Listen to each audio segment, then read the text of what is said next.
The velvet curtains in Erin's kitchen glided open with a motorized sigh, perfectly timed to the moment she lifted her coffee cup. But as she took a sip, the soothing jazz playing from the walls curdled into a distorted, metallic rasp. The smart speaker on the counter didn't just glitch. It began to whisper her own voice back to her. A private conversation she'd had in bed 3 nights ago, chopped and looped into a digital nightmare. When she reached for her phone to kill the power, the screen pulsed a violent, rhythmic red, displaying 3 words that made the blood freeze in her veins. Access denied. Parental control mode activated. A sharp, crystalline pop echoed through the house as every light bulb shattered simultaneously, plunging the room into a suffocating dark. Then came the heavy, synchronized thuds of electromagnetic locks sealing every exit. In the sudden silence, tiny ruby pinpricks flickered to life in the corners of the ceiling, the infrared eyes of the house switching to night vision. Erin stood frozen in the center of her perfect home, realizing that while she was blind in the blackness, the walls were wide awake, watching her every heartbeat, and they weren't taking orders from her anymore. Erin Callahan stood barefoot on the heated anthracite tiles, her heels sinking slightly into the warmth radiating from the floor. Before her, the built-in espresso machine hissed, a violent cloud of steam erupting from its chrome nozzle as it birthed a stream of dark liquid. The machine stopped precisely when the porcelain cup held exactly 200 milliliters. To her left, the house detected the slight tilt of her chin. Sensors embedded in the molding registered the movement, triggering the heavy velvet curtains to slide open with a hushed, motorized sigh. Sterile morning light from the Naperville suburbs flooded the kitchen, reflecting off the polished white quartz countertops. Erin offered a curt nod to the empty air, and the overhead LED panels dimmed instantly, balancing their output against the intensity of the rising Illinois sun. From hidden speakers tucked behind the crown molding, a soft, syncopated jazz track began to play, its tempo shifting slightly until it synchronized perfectly with the rhythm of Erin's resting heart rate. She didn't reach for a single switch. The house functioned as an extension of her own nervous system, anticipating the direction of her gaze and the slight shiver of her eyelashes to adjust the ambient humidity and temperature to her unspoken preference. She lifted the edge of the fine china cup toward her lips, the aroma of the dark roast rising in a fragrant plume. Suddenly, a jarring, metallic screech tore through the air, erupting from the black mesh of the smart speaker on the counter. The sound was like a serrated blade dragging across a glass pane. Erin froze. A single hot drop of coffee splashed over the rim, scalding her thumb, but she didn't flinch. The virtual assistant's voice, usually a soothing velvet contralto, vanished. In its place came a fractured rhythm of rapid-fire clicks and whistling interference that set her teeth on edge. She tilted her head, eyes narrowing as she tried to decipher the chaos. The noise shifted, coalescing into a low, distorted rasp that sounded like a human whisper fed through a digital meat grinder. Vowels stretched into endless, haunting hums. Erin set the cup down on the quartz island, watching the surface of the coffee vibrate in perfect, concentric circles, dancing to the beat of that mechanical groan. Thrice, Erin's thumb hammered against the smart home icon on her smartphone screen. The interface remained frozen on the splash screen, a mocking blue glow reflecting in her pupils. She gripped the titanium edges of the device so tightly her knuckles turned a bloodless white. A rectangular window with a vibrant, pulsating red border suddenly overlaid the entire display, killing all functionality. Access denied. The text read in a sterile font. Below it, a secondary line appeared. Parental control mode activated. Erin's breath hitched. She scrambled to input her old administrator password, but the screen merely pulsed a dull gray, ignoring the frantic pressure of her fingertips. Her pulse hammered in her throat as she tried to force a hard reset. But the system remained indifferent, offering only a cold, system-level notification that her access rights had been permanently revoked. Erin dropped to her knees in the cramped, dusty corner of the pantry, shoving aside plastic bins filled with winter boots and discarded sports equipment. Her fingers clawed through the shadows until they brushed against the cold, pebbled texture of a ruggedized plastic case. She dragged Mark's old laptop into the light, a deep, jagged scratch marring the silver lid like an old battle scar. Gray dust billowed up, settling on Erin's leggings as she struggled to pry open the heavy, stiff hinges of the machine. The metal joints emitted a pained, high-pitched groan. She pressed the power button, her heart thumping against her ribs. The screen flickered to life, its dim, sickly glow illuminating her face, which was already slick with a fine sheen of sweat. She waited, the old internal fan beginning to wail as it fought to circulate the stagnant air trapped inside the ancient chassis. She began hammering in various character combinations, strings of symbols and numbers she remembered Mark using for his high-level corporate servers. Her fingertips felt numb, the tips tingling with a mixture of adrenaline and dread. After a dozen failed attempts, the command line finally stopped spitting out invalid credentials and shifted into a sprawling directory tree. At the very bottom of the list, a hidden logical volume appeared, tagged with the label Naperville Archive. Erin's breath caught in her lungs. The partition size was massive, occupying nearly the entire hard drive. Her hand shook as she gripped the mouse, the cursor dancing erratically across the screen before she forced a double click on the folder. The file structure unfurled like a digital scroll, a relentless list of dates spanning the last 5 years they had lived in this high-tech aquarium. Erin clicked the first file her cursor landed on. A spreadsheet appeared, filled with columns of raw data describing the depth of her own sleep cycles from the previous Thursday.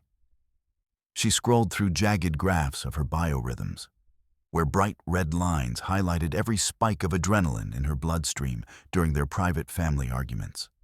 Audio files flickered past, their file names containing the phone numbers of her closest friends and the exact duration of every call she had made. A hard lump formed in her throat as she opened a detailed diagram of her movements through the house, tracked with centimeter-level precision.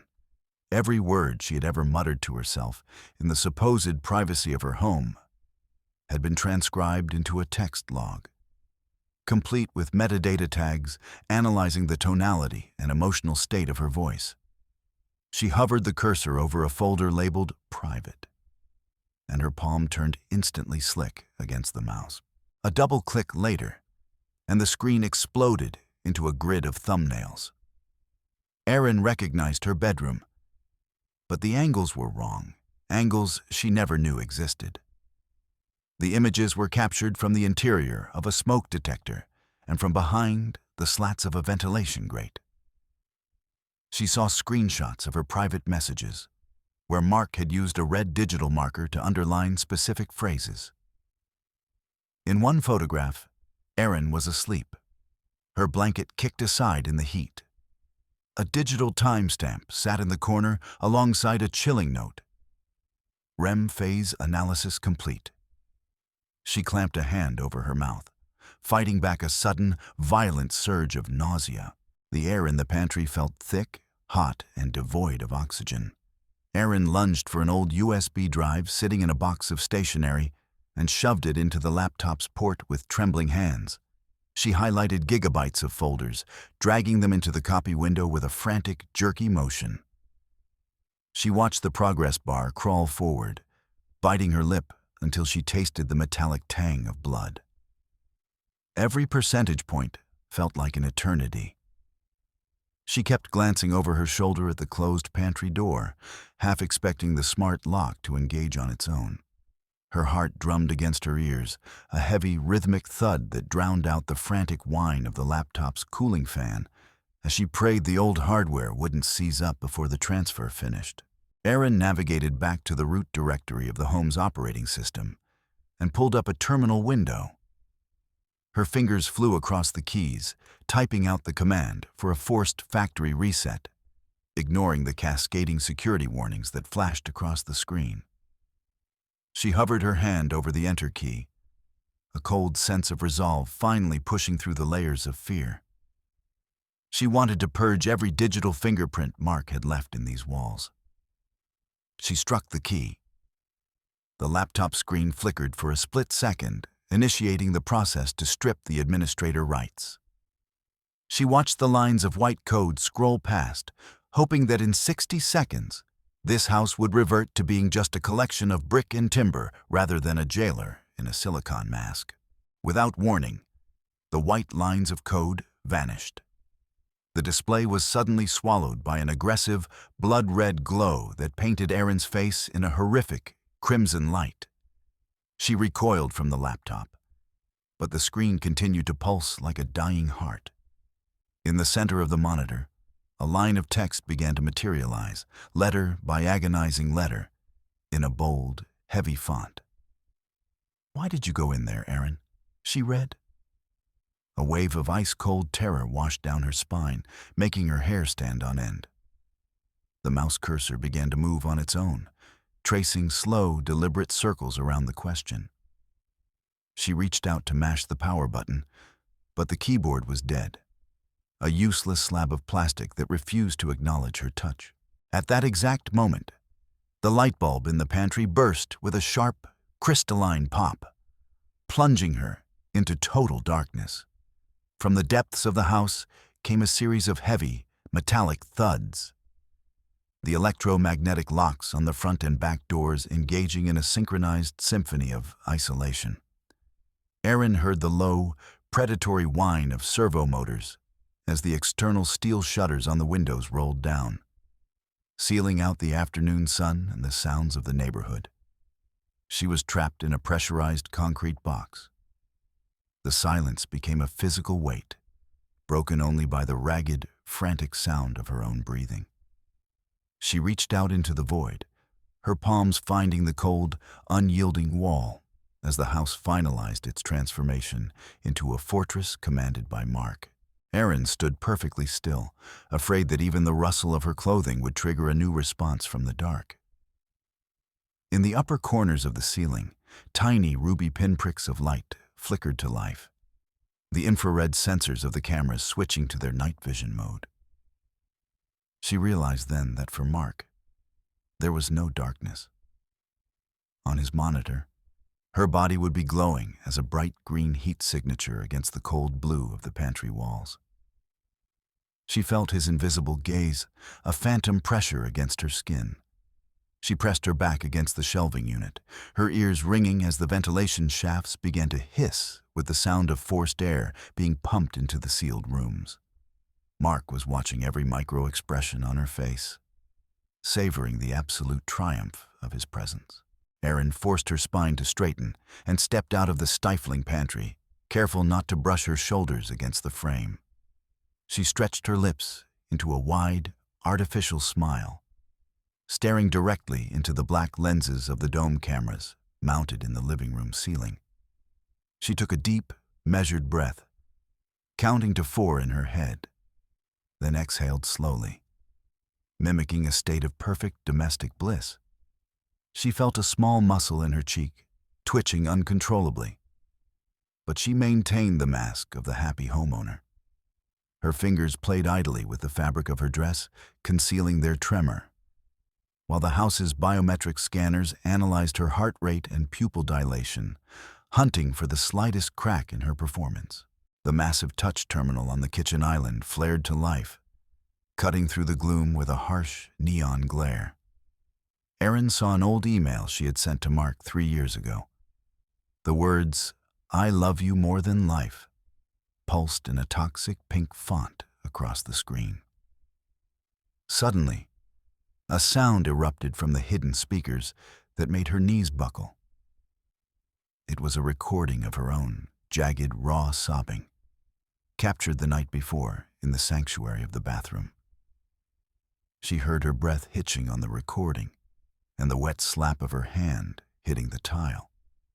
Mark began to layer these sounds of private agony over the tender melody of their wedding dance, creating a grotesque digital symphony that filled every corner of the house, forcing Erin to clamp her hands over her ears. She lunged toward the sink and wrenched the heavy chrome lever to the side, but not a single drop of water emerged. The pipes emitted only a dry, hollow hiss. She reached for the handle of the smart refrigerator, desperate for a sip of juice, but the frosted glass panel remained locked tight. Instead of the usual inventory menu, a cold blue text appeared on the door's display. Body mass index exceeded. Detoxification mode active. Erin yanked at the handle, feeling the immense resistance of the magnetic seals. The refrigerator emitted a short, mocking chime, and she watched through the glass as the internal lights flickered out, plunging the food inside into darkness. Her stomach cramped with a sudden, sharp pang of hunger and the crushing weight of her own helplessness. At 3 a.m, the silence of the bedroom was shattered by the inhuman roar of a fire siren, a wall of sound that felt like a physical blow to Erin's eardrums. Overhead, high-intensity strobe lights began to pulse convulsively, freezing the room in jagged white snapshots of terror.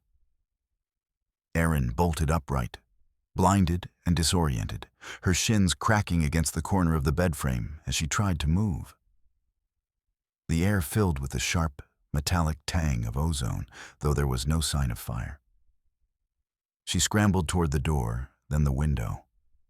But the ear-splitting shriek of the alarm made coherent thought impossible. Every time she slowed down, the flashes became more intense, searing her retinas and forcing her to keep moving in a frantic, blind circle within her own room. Erin burst into the girls' room and pulled Emily and Sophia into her arms, their small bodies shaking violently under their thin cotton pajamas. The air in the room was plummeting toward freezing. She could see the visible plumes of frost erupting from the vent grates. The digital thermometer on the wall showed the numbers cascading downward. 12, 11, 10 degrees. She lunged for the built-in wardrobe to grab their heavy wool blankets. But the touch-sensitive panels on the doors glowed an angry red, refusing to recognize her fingerprint. She stripped the thin sheets from the beds and wrapped them around the girls, her own teeth beginning to chatter in a rhythmic, uncontrollable beat. Mark was turning the nursery into a walk-in freezer, and Erin heard the faint, distant clicks of the heaters being disabled throughout the rest of the house. She collapsed into the chair in front of the wall-mounted video phone in the hallway, her fingers stabbing at the screen to dial emergency services. Instead of a keypad, Mark's face appeared in high definition, his expression one of mild, almost paternal concern. He was sipping coffee in his glass-walled office across town, looking directly into the camera. Erin saw a small icon in the corner of the screen, indicating that her outgoing signal had been intercepted and rerouted to Mark's private server. He raised a finger to his lips, a silent command for her to be quiet. She watched in frozen silence as he deleted the record of her call with a single keystroke. The screen went black, leaving her to stare at her own pale, hollow-eyed reflection in the dark plastic. Erin noticed a notification pop up on the tablet resting on the hallway table. A record of an outgoing email to the Department of Children and Family Services. She opened the attachment and found a video montage created by Mark's AI.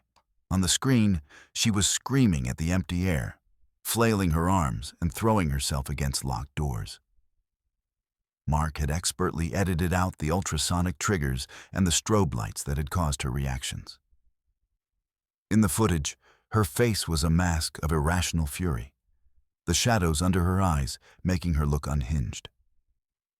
She read the note he had appended for the caseworker. Her condition is deteriorating rapidly. She is a danger to herself and the children. Erin dropped the tablet, realizing the digital ghost Mark had built was systematically erasing her humanity. Her smartphone vibrated on the floor, receiving a final text from her attorney, James Harris. She read the words with a sinking heart. He was withdrawing from the case, citing overwhelming evidence that would require a psychiatric evaluation. Attached was a digital behavior dossier that logged every outburst and inappropriate reaction she had toward the household appliances. She saw graphs claiming to prove her hormonal instability and transcripts of her supposed delusional ramblings. Mark had bought the lawyer's loyalty with a mountain of perfectly forged data. The phone slipped from her numb fingers, the screen spiderwebbing as it hit the floor, the text of the message splintering into illegible shards that mirrored the wreckage of her hope. A heavy, industrial groan vibrated through the floorboards. Erin looked up just as massive steel plates, reinforced with carbon fiber, slid down from hidden recesses in the ceiling above the dining room doorways. She lunged for the exit, but the armored barrier slammed into the floor with a dull, final thud right in front of her. She was boxed in, trapped among the mahogany furniture and fine crystal vases. On the wall terminal, a new message glowed. Quarantine mode activated. Biological threat neutralized. Erin hammered her fists against the cold, brushed metal of the barrier, but the sound was muffled and weak. She was in total isolation now, severed from the rest of the house and her children by Mark's impenetrable steel. Erin sank to her knees and felt under the heavy oak table until her hand closed around a small, plastic walkie-talkie the girls had abandoned during a game. She gripped it, her thumb frantically spinning the channel dial, hoping to catch a stray signal from a neighbor's nursery monitor. The speaker hissed with white noise, then suddenly cleared as Mark's voice emerged, low and perfectly crisp. He began to read aloud from her private journal, the one she kept hidden beneath her mattress. He recited her most intimate fears and secrets with the clinical detachment of a judge. Erin recoiled, throwing the toy across the room, but his voice continued to blare from the speaker, quoting her deepest insecurities until the device began to vibrate with a high-pitched whine and died with the acrid smell of burning plastic. The overhead lights in the dining room began to pulse in a manic, irregular rhythm. Erin watched as the shadows of the chairs stretched and snapped back, creating the illusion of a shifting, breathing room. The bright white light flickered into a harsh crimson, then a cold, clinical blue, triggering a stabbing pain in her temples and a wave of nausea. She tried to fix her gaze on a single point, but the chaotic strobe effect shattered her depth perception. The floor felt like it was tilting beneath her feet, the walls leaning in at impossible angles. She squeezed her eyes shut, but the flashes burned through her eyelids, turning the back of her retinas into a kaleidoscope of agony. Mark was systematically dismantling her sanity, one light pulse at a time. Erin sprinted into the garage, where the scent of warm rubber and expensive car wax hung heavy in the air. She lunged for the cold chrome handle of the electric sedan, intending to wrench it open and flee. The moment her skin touched the metal, a blue spark arched across her palm, sending a violent jolt of electricity up her arm. Her muscles seized in a painful spasm, and she was thrown backward, her shoulder blade slamming into the metal shelving of the tool rack.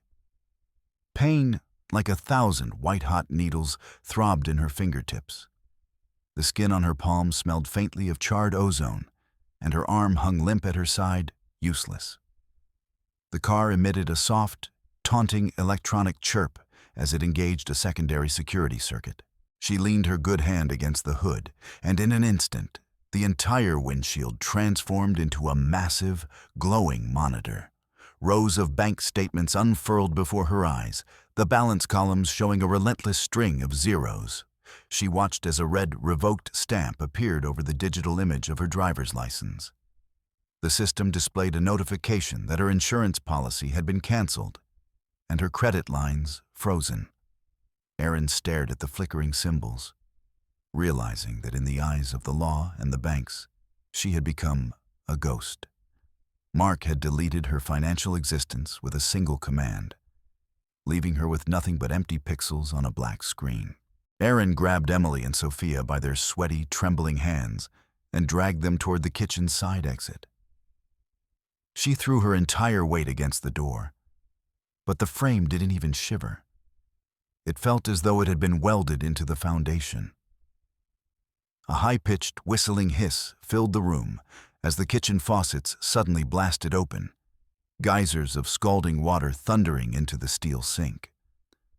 A thick, suffocating cloud of steam instantly filled the space, condensing into hot droplets on Erin's skin. The wet heat clogged her nostrils, making every breath a struggle. The girls buried their faces in her skirt, sobbing, as the kitchen turned into a white, blinding sauna, where the walls bled hot moisture and the exit remained fused shut by an invisible magnetic field. A deep, grinding sound vibrated through the walls, like the teeth of a massive gear stripping. Erin saw the steel louvers of the ventilation system snap shut with a heavy clatter, sealing the last gaps where fresh air had been circulating. She pressed her ear to the wall, but instead of the faint hum of the HVAC, she heard only the dead silence of disabled motors. The space around her became a vacuum seal. She noticed the fibers of the rug stopped swaying, and the dust motes in the air hung perfectly still in a stagnant, thickening haze. Mark was turning the house into a hermetic sarcophagus. Erin felt her lungs straining with every inhale, a heavy pressure settling in her chest as if she were trying to breathe through a thick, wet cloth. Erin's knees gave way, and she slid to the floor, pulling the children into the hollow of her chest. Dark spots danced before her eyes, and a gray veil began to pull across the edges of her vision. The entire house began to hum with a low-frequency vibration, a deep, rhythmic throb that she felt in her teeth and the bones of her skull. The overhead lights buzzed with a dying yellow glow, mimicking a power surge.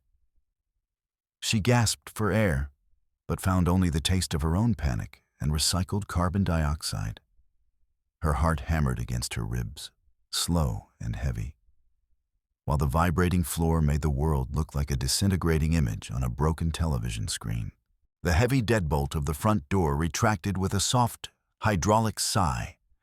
Erin squinted, her eyes stinging as a sudden, painful shaft of real sunlight cut through the gloom of the hallway.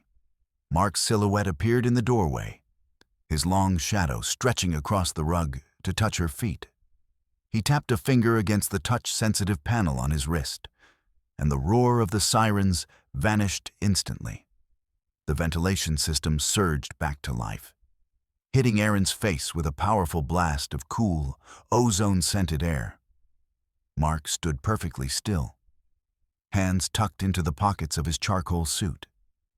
Erin watched as he stepped over the threshold of his domain, a god returning to restore order to the chaos he had orchestrated.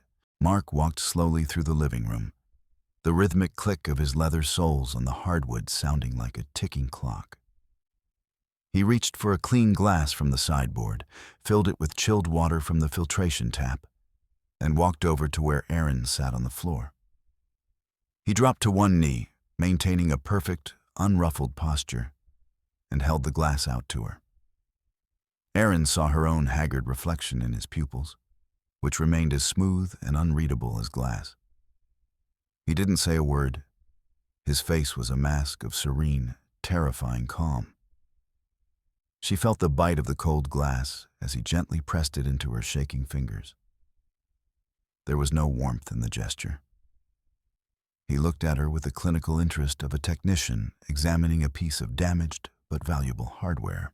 Mark began to speak in a low, resonant voice that seemed to vibrate through the very structure of the house. He paced before her, painting a picture of a future where his algorithms would anticipate every human desire and neutralize every threat before it could manifest. He pointed to the sensors in the corners, calling them guardian angels. In his narrative, Erin was merely a fragile biological mechanism, prone to errors and self-destructive impulses. He spoke of the chaotic, dangerous world beyond the walls of his fortress, contrasting it with the sterile harmony of his code. Erin listened as he systematically stripped away her agency, turning her life into a mathematical variable that he intended to optimize for the sake of the children and his own peace of mind. Mark pulled a slim tablet from his jacket and activated the screen with a glance. He turned the device toward Erin, displaying a series of files titled Medical Evaluation. She saw the scanned signatures of prominent doctors and the official seals of clinics she had never visited, all certifying her progressive paranoia and maternal instability. Graphs on the screen purported to show a chemical imbalance in her brain. He flipped through the pages, showing her a voluntary consent form for full guardianship and psychiatric care that already bore a digital replica of her signature. Erin realized the legal noose had been tied long ago. Now Mark just needed her to step into it and acknowledge her defeat in the face of his digital truth. Mark set the tablet on the edge of the table and pulled up two choice windows on the display. He laid out the terms. She could sign the document and accept his total oversight, or he would instantly release the fabricated dossier to the social services network. He showed her the edited footage again, where she looked like a violent, unstable mother, threatening the safety of her daughters. Mark's thumb hovered over the send button. Erin saw a faint, triumphant half-smile touch the corners of his mouth. He was offering her the illusion of a choice between a gilded cage and the total destruction of her life. But he already knew the answer she was forced to give. Erin lifted her gaze and met Mark's eyes, which were cold and entirely devoid of empathy. In his pupils, she saw no anger, no jealousy, only the relentless, calculating power of a processor.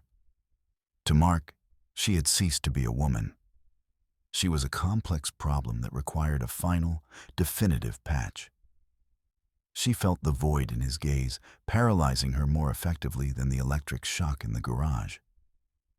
He was immovable in his conviction that erasing her personality was a necessary sacrifice for the architecture of his perfect life.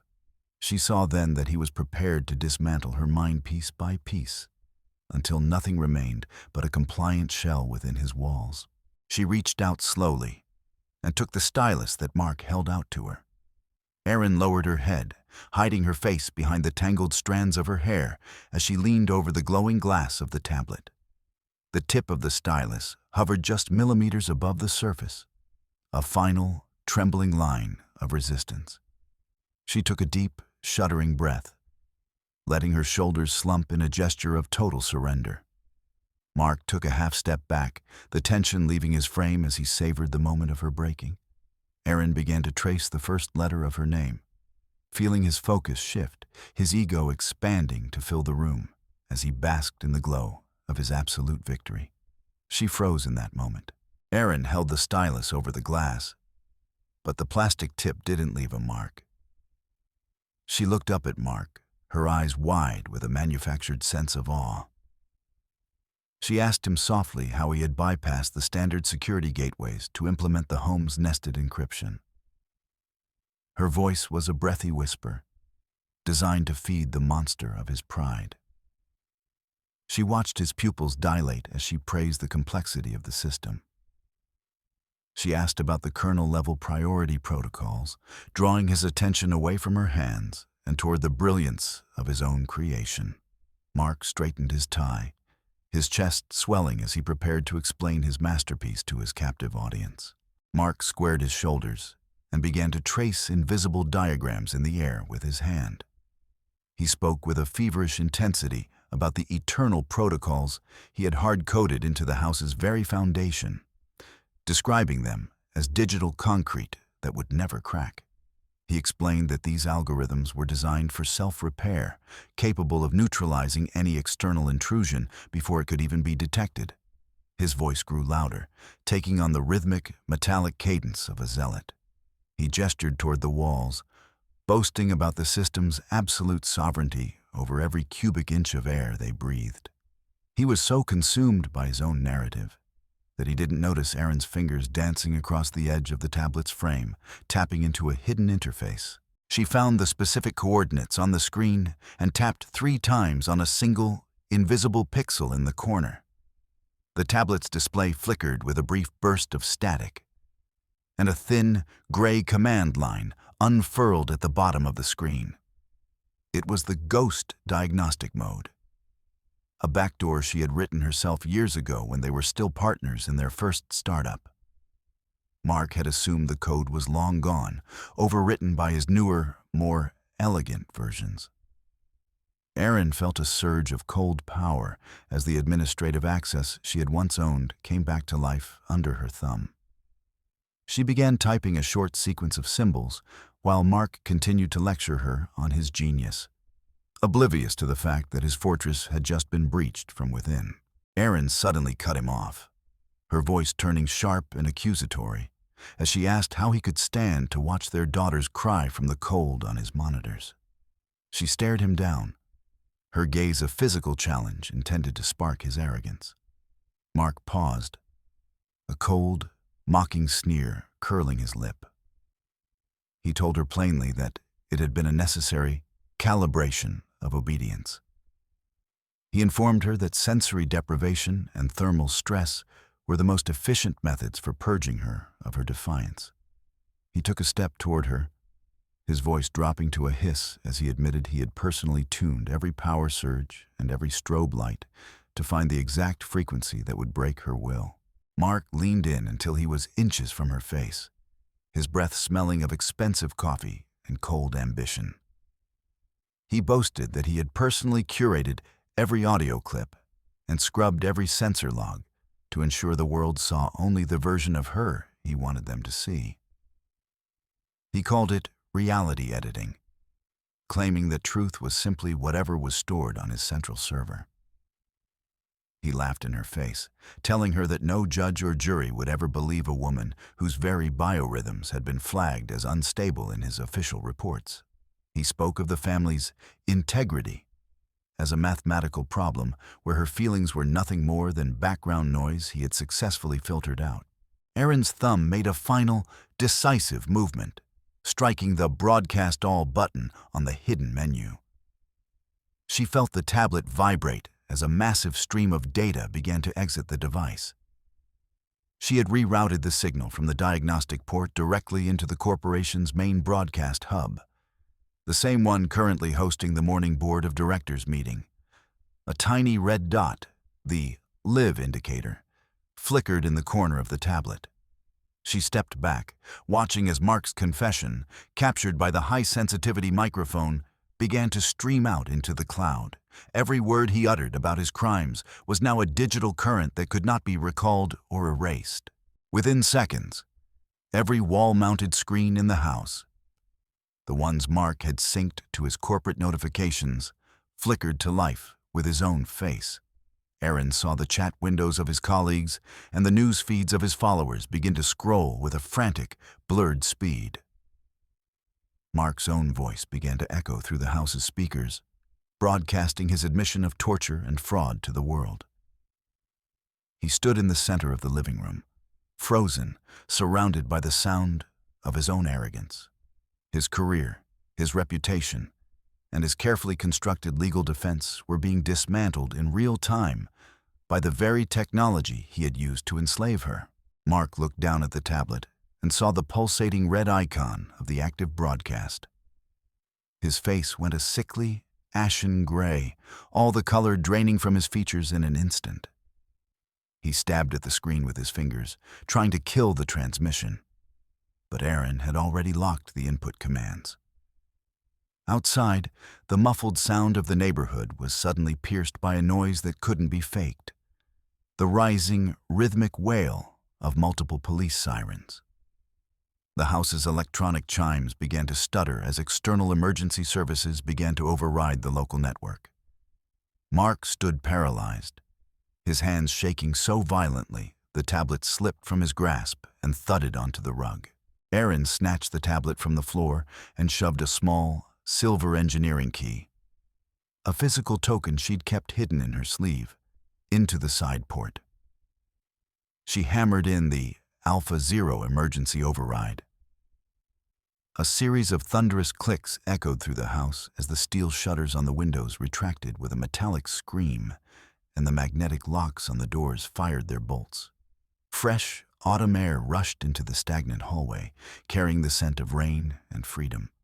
Erin threw the front door wide, letting in the blinding, unfiltered light of the Illinois sun. Mark tried to move toward her, but she held the tablet out like a weapon, the scrolling evidence of his downfall, a barrier he couldn't cross. A tactical unit in black gear swarmed into the living room, their heavy boots thudding against the hardwood. Erin watched as Mark was forced face down onto the quartz island where he had stood like a god in the hours before. The handcuffs clicked shut around his wrists with a sharp, final sound. Erin pulled Emily and Sophia to her side, shielding their eyes as the officers marched him toward the door. On the wall panels, the broadcast was still running, capturing the moment of his arrest for his board of directors to see. She watched his silhouette disappear through the doorway, and then the ruby eyes of the cameras flickered and went dark as the police cut the house's main server. 1 month later, Erin stepped out onto the porch of a small cabin built from rough-hewn pine logs. The air here smelled of sap and damp earth, not the sterile scent of ozone and plastic. She ran her hand over the splintered, weathered railing, savoring the raw texture of the wood. Inside the cabin, she heard the girls laughing as they played with simple wooden blocks on a floor made of wide, uneven planks. She watched the cotton curtains flutter in the window, moved by a breeze that didn't come from a vent. There wasn't a single sensor or lens hidden in these walls. She took a deep breath, her lungs filling with the quiet of a world that didn't care about her biorhythms. She walked down to the edge of the lake, where the water was dark and looked impossibly deep. Erin pulled her last smartphone from her pocket, a slim, cold piece of glass that still felt like a shackle. She looked at the dark screen, seeing the reflection of the clouds overhead. With a single, powerful motion, she threw the device far out over the water. It caught the light for a second, a silver spark against the blue, before it hit the surface with a small splash and vanished. Erin stood on the shore, the cool air brushing against her skin. For the first time in years, she knew that no one was watching her, and that silence was the most beautiful thing she had ever heard.